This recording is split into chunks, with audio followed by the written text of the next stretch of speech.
Good ஈவினிங்மா. இன்னைக்கு பார்க்கக்கூடிய பாடம் வந்து தகவல் செயலாக்கம்.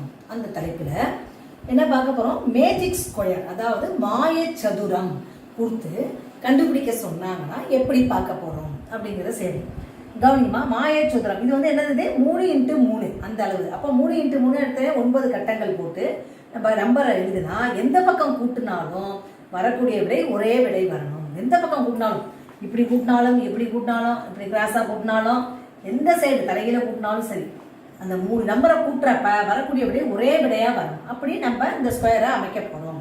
இப்போ இதே மாதிரி கணக்கு கொடுத்துட்றாங்க. நம்பர் வந்து கொடுத்து எல்லா கட்டத்திலையும் இப்போ நம்ம நிரப்பணும். அதே சமயம் நிரப்பினால் வரக்கூடிய விடை என்னது? கூடுதல் வந்து 27ன்னு வருது இந்த கணக்கை பொறுத்த வரைக்கும். அப்போ கவனிங்க, இப்படி மாதிரி கொடுத்துட்றாங்கம்மா.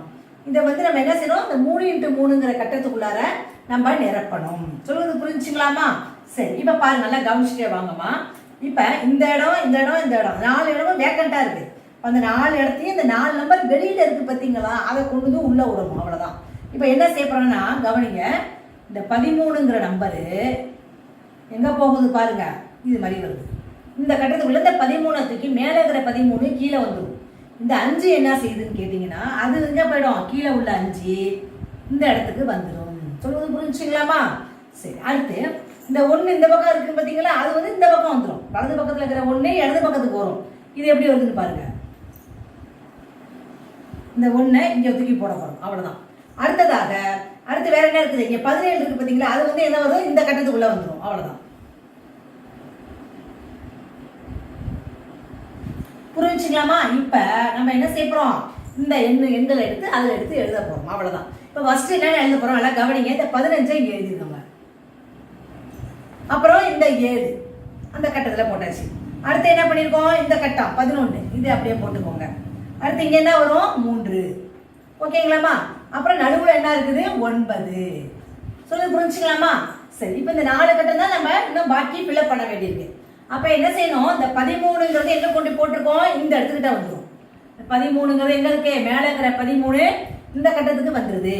அடுத்து இந்த 5 என்பது எங்கே போயிடும்? இங்கே வந்துடும்.